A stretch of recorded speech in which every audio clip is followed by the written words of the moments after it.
The red warning lights flashed across the bridge of New Geneva Station as Captain Jake Morrison stared at the massive holographic display. The message had just finished playing, and the silence that followed felt heavier than the vacuum of space outside. Representatives from 12 alien civilizations had delivered their ultimatum with cold precision. Earth had 72 hours to surrender. Jake ran his hand through his gray hair and looked around the command center. His officers sat frozen at their stations, still processing what they had just witnessed. The Galactic Council's spokesman, a tall blue creature with 4 arms, had spoken in perfect English. The translation technology made his words clear and terrifying. "Earth will surrender all colonial territories immediately," the alien had said. "Your species will accept status as a protected civilization under Council authority. You will cease all military expansion and submit to our guidance. If you refuse, we will remove the human threat from this galaxy permanently." Lieutenant Amy Parker, the communications officer, broke the silence. "Sir, we're receiving similar messages from all our colonies. The Council's fleet is already moving into position at the edge of our solar system." Jake nodded slowly. He had expected this day for years, but hoping for something and being ready for it were two different things. Earth had been expanding too fast, colonizing planets that other species claimed as their territory. The humans had been lucky so far, but luck always ran out eventually. "Get me Admiral Sullivan," Jake ordered. "Priority channel." The holographic display shifted, showing the stern face of Admiral Kate Sullivan. Even through the crackling transmission from Earth, Jake could see the stress lines around her eyes. She had been Earth's top military commander for 15 years, and she looked like she had aged twice that in the past week. "I saw the message, Jake," Admiral Sullivan said before he could speak. "How many ships do they have?" "Our scouts report over 2,000 vessels," Jake replied. "Heavy cruisers, battleships, and things we don't even have names for. The Zephyrian Empire alone brought 800 ships. The Vorthak Collective has another 600. Admiral Sullivan closed her eyes for a moment. When she opened them, Jake saw something he had never seen before in his commanding officer. Not fear exactly, but something close to it. "Jake, I need you to maintain position and keep monitoring their movements. Don't engage unless they fire first. We're calling an emergency meeting of the Global Defense Committee in 1 hour." The transmission ended, leaving Jake alone with his thoughts and his crew. Through the observation windows, he could see Earth hanging in the darkness below, a blue and white marble that seemed impossibly fragile. Somewhere down there, 8 billion people were going about their daily lives, most of them unaware that their entire civilization hung in the balance. Lieutenant Colonel Steve Martinez, Jake's tactical officer, approached the captain's chair. Steve had served with Jake for 12 years, through 3 colonial wars and countless smaller conflicts. He was one of the few people Jake trusted completely. "Captain, what are our chances?" Steve asked quietly. Jake looked at the tactical display showing Earth's defensive fleet. 300 ships, mostly destroyers and light cruisers. They were good ships, built with the best technology humanity could produce, but they looked pathetic compared to the alien armada gathering at the system's edge. "Honestly, not good," Jake admitted.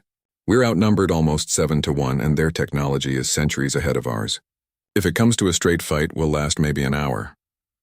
On Earth, Admiral Sullivan walked quickly through the corridors of Global Defense Headquarters in Geneva. The building buzzed with activity as officers and analysts tried to make sense of the situation. She had been dreading this moment for years, but she had also been preparing for it. The emergency meeting room was already full when she arrived. President Daniel Hayes sat at the head of the long table, his face pale but determined. Around him sat the leaders of Earth's major nations and the heads of various military branches. They all looked to Sullivan as she entered. "Admiral, give us the situation," President Hayes said without preamble. Sullivan activated the room's holographic projector, filling the air above the table with a 3-dimensional map of the solar system. Red dots marked the positions of enemy ships, while blue dots showed Earth's forces. The difference in numbers was stark and frightening.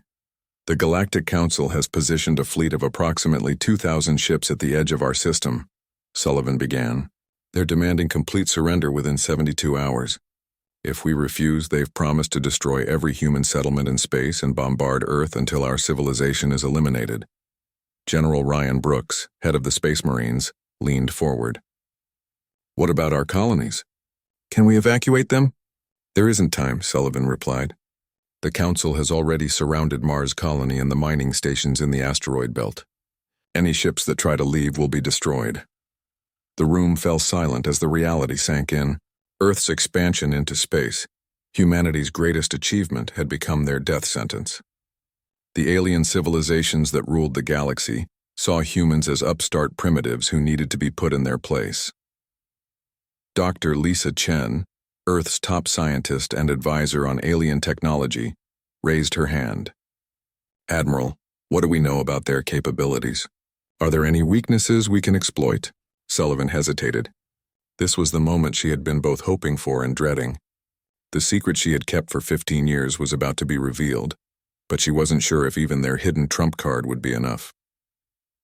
"Actually," Sullivan said slowly, "there might be something. But first, I need to tell you about a project that's been classified at the highest level since its inception, Project Leviathan." President Hayes frowned. "I've never heard of any Project Leviathan." "That was the point," Sullivan replied.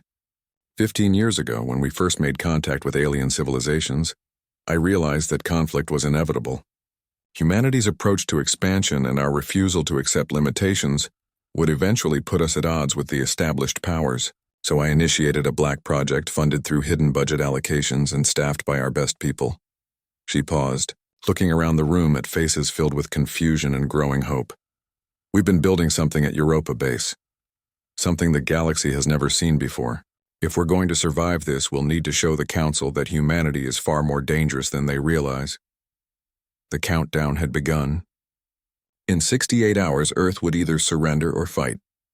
But for the first time since receiving the ultimatum, Admiral Sullivan allowed herself to believe they might actually have a chance. The massive hangar doors of Europa Base opened slowly, revealing the dark ice of Jupiter's moon and the swirling clouds of the gas giant beyond. Chief Engineer Lisa Parker watched from the observation deck as the final preparations were made. After 15 years of secret construction, humanity's greatest weapon was finally ready. The ship was enormous. Even docked inside the hollowed-out moon, the vessel stretched beyond what the eye could see. 15 kilometers of armored hull, bristling with weapons and hangar bays that could house entire fleets. The workers moving around it looked like ants beside a sleeping giant. "Final systems check complete," announced Dr. Amy Chen over the intercom. She had been transferred from Earth just 2 days ago. When Admiral Sullivan finally revealed the project's existence, "All reactors are online, shields are operational, and the launch sequence is ready to begin." Commander Ryan Brooks stood on the bridge of the massive ship, still hardly believing he was about to captain something this incredible. He had commanded cruisers and destroyers throughout his career, but this was different. This wasn't just a ship. It was a mobile fortress designed to change the balance of power in space forever. "Commander, we have Admiral Sullivan on secure channel," reported Lieutenant Patricia Wells, the ship's communications officer. The holographic display activated, showing Admiral Sullivan's face. Behind her, Ryan could see the bustling activity of Earth's defense headquarters.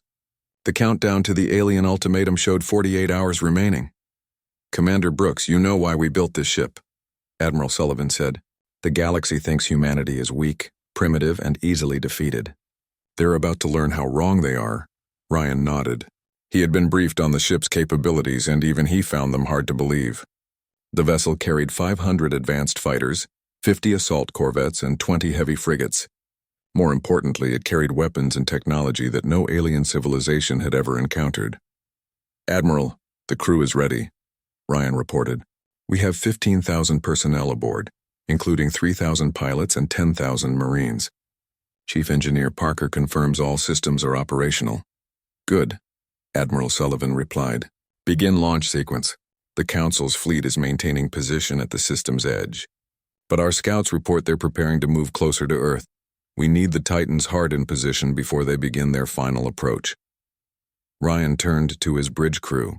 These men and women had been training in secret for years, preparing for a mission they couldn't tell their families about. They knew they might be humanity's last hope, and the responsibility showed on their faces. "All stations prepare for launch," Ryan commanded. "Engineering, begin reactor startup sequence. Navigation, plot a course that keeps us in Jupiter's shadow until we reach the insertion point."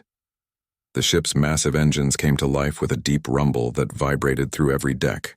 Outside, the ice of Europa cracked and shifted as the enormous vessel began to move.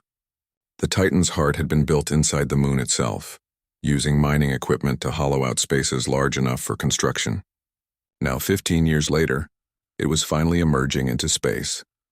Lisa Parker monitored the launch from the engineering section, watching hundreds of displays that showed the ship's vital systems. The reactors were running at optimal efficiency, producing enough power to supply a small planet. The artificial gravity systems kept the crew comfortable while the massive vessel accelerated away from Europa. All systems green, Lisa reported. Engines are operating within normal parameters. We're maintaining stealth configuration. The stealth system was one of humanity's greatest innovations. While alien civilizations had developed energy shields and powerful weapons, they had never needed to hide their ships. Humanity's approach was different. The Titan's heart was wrapped in adaptive camouflage that made it appear on sensors as nothing more than a large asteroid. Dr. Amy Chen worked frantically in the science section, coordinating the ship's most important systems. The adaptive shielding technology had been reverse-engineered from captured alien equipment, but human scientists had improved it dramatically. Where alien shields were designed to stop energy weapons, human shields could adapt to any type of attack. "Commander, we're receiving updates from the scout ships," Lieutenant Wells reported. "The alien fleet is beginning to move toward Earth. Estimated time to orbital assault is 36 hours. Ryan studied the tactical displays. The Council's fleet was moving in standard formation, their ships arranged in neat geometric patterns that looked impressive, but were predictable.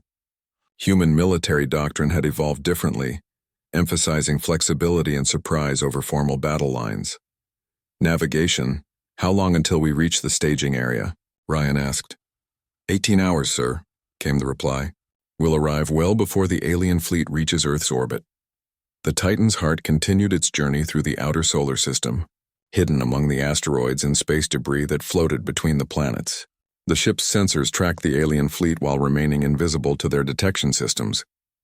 It was like watching a predator stalk its prey, except the aliens had no idea they were being hunted. Colonel Steve Martinez commanded the ship's fighter squadrons from the primary hangar bay. 500 of humanity's most advanced fighters were arranged in perfect rows, their pilots running final checks on weapons and navigation systems. These weren't the bulky interceptors that protected Earth's orbital stations. These were sleek, fast attack craft designed specifically for swarm tactics. "All fighter squadrons report ready," Steve told the commander over the intercom. "Pilots are briefed on the attack plan. We've run the simulations 1,000 times."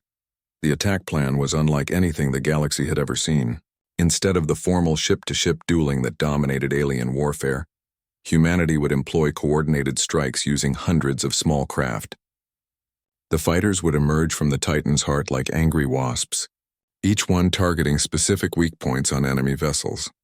Lieutenant Colonel Patricia Wells reviewed her Marine units in the ship's lower levels. 10,000 soldiers armed with weapons the aliens had never encountered. While galactic civilizations fought with energy weapons at long range, humans preferred kinetic weapons in close combat. Explosive charges, assault rifles, and combat armor designed for boarding actions would give them advantages in close quarters fighting. "Marines are ready for deployment," Patricia reported to the bridge. "Boarding pods are loaded and waiting for orders." The countdown continued. In 34 hours, the alien fleet would begin bombarding Earth unless humanity surrendered. But the aliens were about to discover that humans had been preparing for this confrontation for 15 years. As the Titan's heart moved through space, hidden and silent, the crew made their final preparations. They knew they were outnumbered and outgunned by conventional standards. But they also knew something the aliens didn't. Humanity's greatest strength had always been their ability to adapt and innovate when facing impossible odds. The galaxy was about to learn that underestimating the human species was a deadly mistake. The Leviathan was awake and it was hunting. The alien fleet arrived at Earth's orbital space like a storm of metal and energy. 2,000 ships spread across the darkness, their hulls gleaming with advanced armor and bristling with weapons that could crack planets. Fleet Commander Zexhai of the Zephyrian Empire stood on the bridge of his flagship, looking down at the small blue world that had dared to defy the Galactic Council.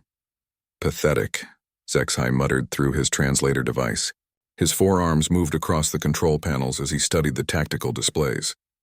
300 primitive vessels. They should have surrendered when they had the chance. Captain Jake Morrison watched the alien armada from the bridge of New Geneva Station. The enemy ships had formed a perfect siege formation around Earth, their weapons charged and ready. Through his communication system, he could hear the panicked voices of defense coordinators across the planet. Cities were preparing for orbital bombardment, while evacuation shuttles tried desperately to move civilians to underground shelters. "Sir, we're receiving a transmission from the alien flagship," Lieutenant Amy Parker reported. "They want to speak with Earth's military commander." Jake activated the main display and the image of Fleet Commander HFY appeared. The alien was tall and thin, with blue skin and forearms that moved independently. His eyes were large and black, showing no emotion as he spoke. "Human Commander, I am Fleet Commander HFY. Your time has expired. Will you surrender or do you choose extinction?" Jake looked around his bridge at the faces of his crew. These men and women had served with him for years, fighting pirates and defending colonies across human space. They deserved better than this. "Commander HFY, I am Captain Morrison of the Earth Defense Force. Our answer is no. We will not surrender our freedom to alien rule." HFY's expression didn't change. "Then you have chosen death. Begin the attack." The alien fleet opened fire with devastating precision. Beams of concentrated energy lanced through space, striking Earth's orbital platforms and defense stations. The first wave of attacks destroyed a dozen human installations in seconds, filling the space around Earth with debris and explosions. Jake's own station shuddered as energy bolts struck its shields. "All ships engage the enemy," he ordered into his communicator. "Protect the orbital installations at all costs." The human fleet responded with desperate courage. 300 ships charged toward the alien armada, their weapons firing everything they had. Energy cannons and missile batteries lit up the darkness as humanity made its stand against impossible odds. But the aliens had overwhelming superiority. For every alien ship the humans damaged, they lost 3 of their own. The space around Earth became a graveyard of twisted metal and burning atmosphere, as human vessels exploded one after another. On Earth's surface, news broadcasts showed the battle raging overhead. Families gathered around televisions and computer screens, watching their defenders die in the cold vacuum of space. In major cities, people looked up at the night sky and saw the flashes of weapons fire, knowing each burst of light might represent the death of hundreds of their fellow humans. President Daniel Hayes stood in the White House Situation Room, surrounded by military advisors and government officials. The tactical displays showed the same terrible story. Earth's fleet was being destroyed, and there was nothing anyone could do to stop it. "Mr. President," General Ryan Brooks said quietly, "we need to consider evacuation of major population centers. The aliens will begin planetary bombardment within hours." President Hayes nodded grimly. He had hoped Admiral Sullivan's secret project would make a difference. But there was no sign of any hidden fleet. Perhaps humanity's last gamble had failed before it could even begin. But behind the moon, hidden in its shadow, the Titan's heart waited. Commander Ryan Brooks watched the battle through long-range sensors. His hands clenched into fists as he saw human ships dying by the dozens. Every instinct told him to charge forward and help his fellow humans. But his orders were clear: wait for the right moment. "Commander, the alien fleet is fully engaged with our surface forces," reported Lieutenant Patricia Wells from the communication station. "They're not scanning the moon's shadow. We remain undetected." "All fighter squadrons report ready for launch," added Colonel Steve Martinez from the hangar bays. "Pilots are waiting for your order." Commander Brooks studied the tactical situation.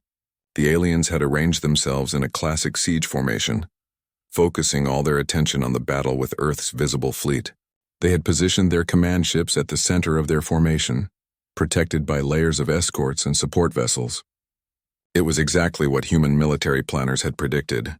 "Begin launch sequence," Commander Brooks ordered. "All squadrons prepare for coordinated assault. Target their command vessels first, then spread out for general attack."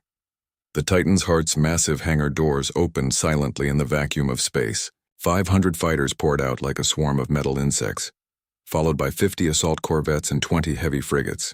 The hidden fleet spread out in attack formation, still invisible to alien sensors as they accelerated toward the unsuspecting enemy.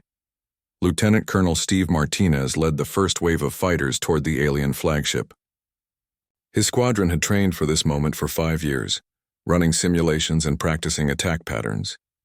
But nothing had prepared them for the reality of facing 2,000 enemy ships. All fighters, remember your training, Steve broadcast to his pilots. Hit them fast, hit them hard, and don't give them time to adapt. For Earth, the human fighters struck the alien fleet like a thunderbolt. Suddenly, the aliens found themselves under attack from an impossible direction by ships they hadn't even detected. The first wave of fighters targeted the command vessels with armor-piercing missiles and kinetic rounds, weapons the aliens had never encountered before. Fleet Commander HFY stared in shock as his tactical displays exploded with new contacts. Hundreds of human vessels had appeared from nowhere, attacking with weapons and tactics his people had never seen. His flagship shuddered as strange projectiles punched through shields designed to stop energy weapons. Where did they come from? HFY demanded. Our sensors showed only the primitive fleet. His tactical officer, a younger Zephyrian with 3 arms, worked frantically at his console. Sir, we're detecting a massive vessel hidden behind their moon. It appears to be some kind of carrier, larger than our own flagship. HFY couldn't believe what he was hearing. Intelligence reports had indicated that humans were a primitive species with limited technology. How could they have built something his scanners couldn't detect? The battle changed instantly. Instead of a one-sided slaughter, the aliens found themselves fighting a coordinated enemy that attacked from multiple directions with unfamiliar weapons. Human fighters darted between alien ships like mosquitoes, too small and fast to target effectively, but carrying enough firepower to damage much larger vessels. Captain Jake Morrison watched from his damaged station as the impossible happened. The alien fleet, which had been crushing Earth's defenses minutes before, was now in chaos. Ships collided as they tried to respond to attacks from all directions. Several alien command vessels were already burning, their shields failing against weapons they couldn't defend against. All remaining ships, press the attack, Jake ordered. Support the new arrivals. Earth's surviving vessels, suddenly given hope, charged back into battle with renewed determination. The space around Earth became a 3-dimensional battlefield as human ships attacked from above and below, while fighters swarmed through the alien formation. For the first time in galactic history, a primitive species was defeating the combined might of the Galactic Council's military. The galaxy was about to learn that humanity's greatest weapon wasn't technology or numbers, but the refusal to give up when facing impossible odds. The Titan's heart emerged from behind the moon like a moving mountain, its 15-kilometer hull bristling with weapons that no alien civilization had ever imagined. Commander Ryan Brooks stood on the massive vessel's bridge, watching as his fighters tore through the alien formation with deadly precision. All weapon systems. Target the enemy flagship, Brooks commanded. Show them what human engineering can accomplish. The ship's primary railgun charged with a sound that vibrated through every deck. The weapon was humanity's masterpiece of destruction, capable of firing tungsten projectiles at a significant fraction of light speed. Dr. Amy Chen had designed it using manufacturing techniques that alien civilizations had never developed, and now it was time to test it in actual combat.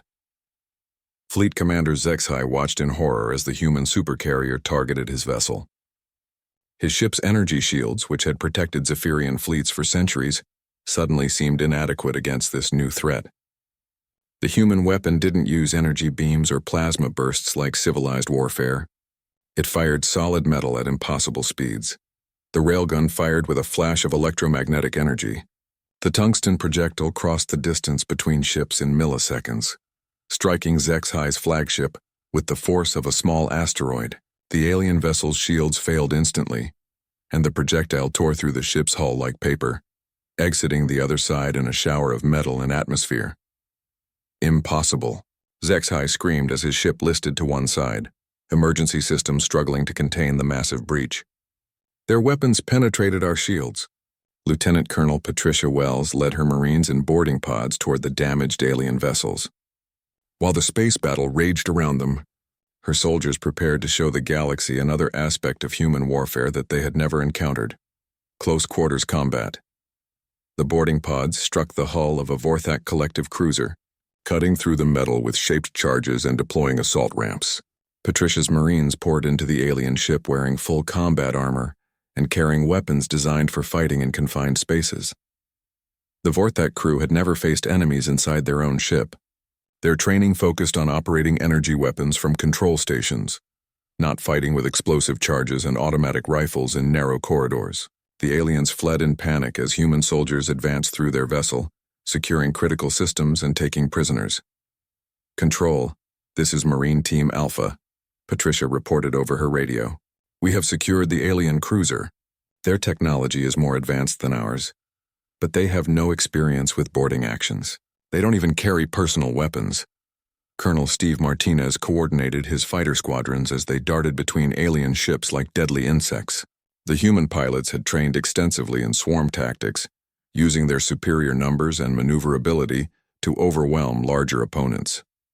Each fighter carried both conventional missiles and something the aliens had never seen: kamikaze drones. The drones looked like small fighters on alien sensors, drawing defensive fire away from real pilots. While alien gunners wasted ammunition shooting at unmanned decoys, human fighters attacked from unexpected angles with armor-piercing rounds that punched through alien hulls. "Phoenix Squadron, target those battleships on the left flank," Steve ordered. "Use the drone screen to mask your approach, then hit them with kinetic penetrators." The human attack patterns confused and demoralized the alien fleet. They had expected formal ship-to-ship dueling at long range, the standard method of galactic warfare. Instead, they faced an enemy that used electronic warfare, psychological tactics, and coordinated strikes that seemed to come from everywhere at once. Chief Engineer Lisa Parker monitored the Titan's heart systems as the massive ship maneuvered through the battle. The vessel's adaptive shields automatically adjusted to each type of incoming fire, learning from every attack and becoming more effective with each passing minute. What started as minor damage from alien weapons quickly became complete immunity. "Commander, our shields are adapting faster than expected," Lisa reported. "The alien energy weapons are becoming completely ineffective. We can move closer to provide better support for our fighters." Commander Brooks nodded and ordered the ship forward. The Titan's heart advanced through the alien formation like an unstoppable force, its weapons tearing through enemy vessels, while its shields deflected everything the aliens could throw at it. Smaller human ships followed in its wake, protected by the Supercarrier's massive bulk. Captain Jake Morrison, commanding the remnants of Earth's original fleet, couldn't believe what he was seeing. The battle that had seemed hopeless minutes before was turning into a complete victory for humanity. Alien ships were exploding all around him while human fighters swarmed through the enemy formation like a plague of metal locusts. "All ships, press the attack," Jake ordered. "Don't let any of them escape to report our capabilities." But it was too late for that. Several alien vessels had already broken away from the main battle and were fleeing toward the edge of the solar system. They carried with them the shocking news that humanity was far more dangerous than anyone had imagined. The tide of battle turned completely when Captain Brooks activated the Titan's heart's secondary weapons. Banks of missile launchers opened along the ship's hull, firing volleys of guided projectiles that sought out alien vessels with relentless determination. Each missile carried not explosives, but solid metal penetrators designed to punch through energy shields and armor. Fleet Commander Zex High, his flagship crippled and burning, tried desperately to coordinate a retreat, but human fighters harassed his remaining ships at every turn, preventing them from forming defensive formations. The organized alien fleet had become a scattered mob of vessels fleeing in all directions. "All ships withdraw to the outer system," Zex High ordered. "We must regroup and report this development to the Council." Dr. Amy Chen worked frantically in the Titan's Heart Science section, analyzing data from the battle and coordinating the ship's adaptive systems. Every piece of alien technology they encountered was scanned, studied, and countered within minutes. Humanity's approach to warfare emphasized learning and adaptation, traits that served them well against enemies who relied on established tactics. "Commander, we're receiving surrender signals from multiple alien vessels," Lieutenant Patricia Wells reported. "They're requesting mercy and offering to provide intelligence about Council fleet dispositions." Brooks considered the request carefully. Taking prisoners would provide valuable information about alien capabilities and intentions. More importantly, it would demonstrate to the galaxy that humanity fought with honor, not just superior tactics and technology. "Accept their surrender," Brooks decided. "Deploy Marine teams to secure their vessels. We'll need that intelligence for whatever comes next." The battle raged for 6 more hours, but the outcome was never in doubt after the Titan's Heart's arrival. By the time the last alien ship either surrendered or fled, The space around Earth was filled with the wreckage of what had once been the Galactic Council's most powerful fleet. Of the 2,000 ships that had arrived to destroy humanity, less than 400 escaped. The rest were either destroyed or captured, along with thousands of alien prisoners who would have stories to tell when they returned to their homeworlds. Fleet Commander HFY's damaged flagship was among the vessels that managed to escape, limping away from Earth with its hull breached and half its crew dead or injured. As his ship jumped to hyperspace, HFY stared at the tactical displays showing the impossible human victory. The primitives had defeated the combined might of 12 galactic civilizations. Worse, they had done it with technology and tactics that rendered traditional space warfare obsolete. The balance of power in the galaxy had just shifted dramatically, and HFY suspected that his people were no longer the apex predators they had always believed themselves to be. The humans had not just survived their trial by fire. They had emerged as the galaxy's newest and most dangerous military power. News of humanity's victory spread across the galaxy faster than light itself, carried by the fleeing remnants of the Galactic Council's fleet. On worlds hundreds of light years from Earth, alien civilizations received reports that seemed impossible to believe. A primitive species, barely 3 centuries into space travel, had defeated the combined military might of 12 advanced civilizations. Admiral Kate Sullivan stood on the observation deck of the Titan's Heart, looking out at the debris field that surrounded Earth. The wreckage of alien ships drifted through space like metallic snow, testament to humanity's first major victory in galactic warfare. In the distance, she could see human salvage crews working to recover alien technology, while medical ships tended to the wounded. "Admiral, we're receiving communications from across the galaxy," reported Lieutenant Amy Parker from the communications station. 17 different species have requested diplomatic contact in the past 12 hours. Sullivan nodded. She had expected this response. The galaxy operated on the principle that strength commanded respect, and humanity had just demonstrated more military capability than most civilizations possessed. The same alien species that had ignored human diplomatic overtures for decades were now eager to establish formal relations. Commander Ryan Brooks approached the Admiral, carrying a datapad with the latest intelligence reports.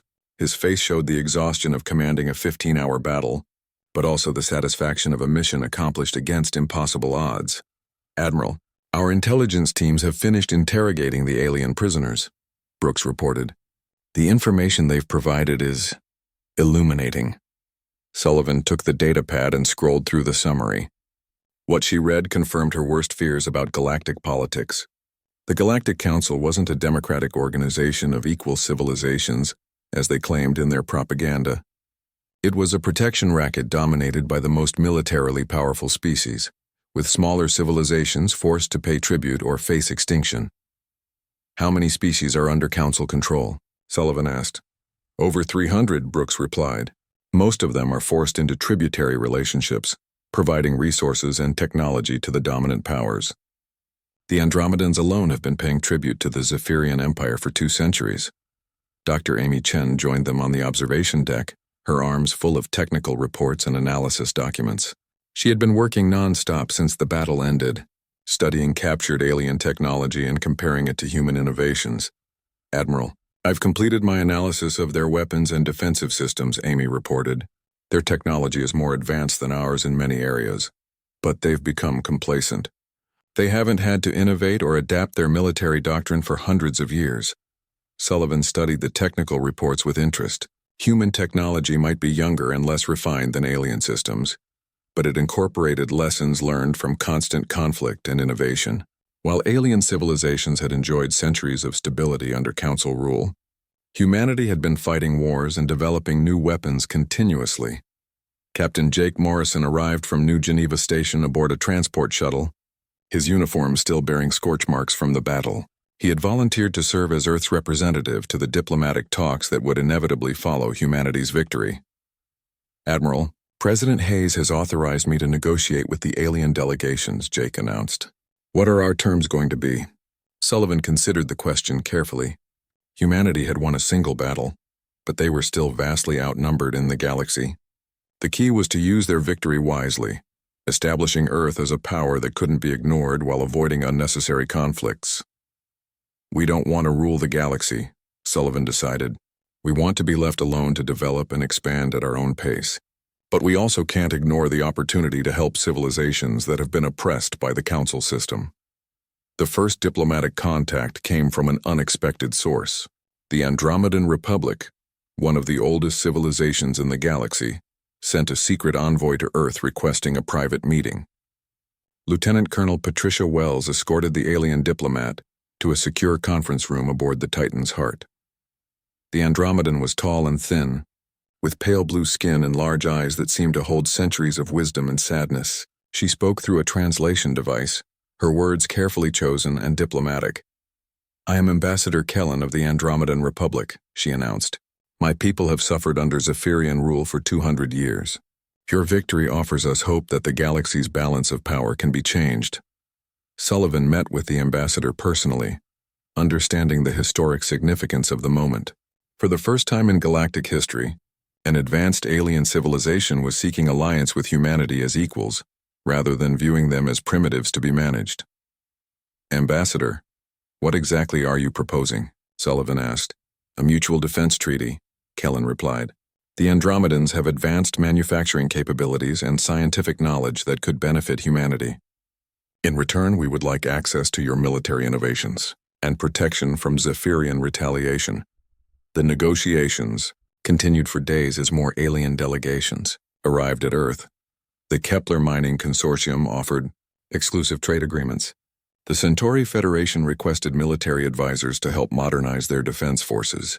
Even former council members began distancing themselves from the failed invasion, claiming they had been coerced into participating. President Daniel Hayes arrived at the Titan's Heart for the formal diplomatic ceremonies. Standing in the ship's main hangar bay, surrounded by the fighters and marines that had won humanity's greatest victory, he addressed the gathered alien ambassadors. "Earth welcomes peaceful contact with all civilizations," President Hayes announced. "But we will not be subjects or vassals to anyone. We offer partnership based on mutual respect and shared interests." The formal negotiations resulted in the Sol Accords, a treaty that established Earth as an independent power in galactic affairs. The document guaranteed human sovereignty over their current territories, while opening diplomatic and trade relationships with dozens of alien civilizations. More importantly, it included mutual defense clauses with several species that had been oppressed by the old council system. Dr. Amy Chen presented the assembled diplomats with examples of human technological innovations, carefully selected to demonstrate humanity's capabilities without revealing all their secrets. The adaptive shielding technology, kinetic weapon systems, and manufacturing techniques could benefit many galactic civilizations, but only if they treated Earth as an equal partner. Human innovation comes from necessity and constant adaptation, Amy explained to the fascinated alien scientists. "We're willing to share our discoveries with civilizations that share our values of freedom and cooperation." The ceremony concluded with Commander Brooks, newly promoted to Admiral, assuming command of humanity's first deep space diplomatic mission. The Titan's Heart would carry human ambassadors to worlds across the galaxy, establishing Earth's presence in galactic politics while demonstrating the military power that made such diplomacy possible. As the massive supercarrier prepared to depart for its first diplomatic mission, Admiral Sullivan reflected on how much had changed in just a few days. Humanity had gone from facing extinction to becoming one of the galaxy's major powers. The primitive species that aliens had dismissed as unimportant had proven that innovation and determination could overcome any technological disadvantage. The Titan's Heart activated its faster-than-light drive and disappeared into hyperspace, carrying humanity's message to the stars. Behind it, Earth continued its expansion into space, no longer hiding in the shadows, but openly claiming its place among the galaxy's great civilizations. In the depths of space, other alien fleets received reports of the human victory and began reconsidering their assumptions about this young species. The galaxy had stood silent not in fear, but in recognition that the old order was changing. Humanity had not just survived its trial by fire, they had emerged as the catalyst for a new galactic age where strength came not from oppression, but from innovation and the courage to stand for one's principles. The age of human expansion had truly begun, and the galaxy would never be the same.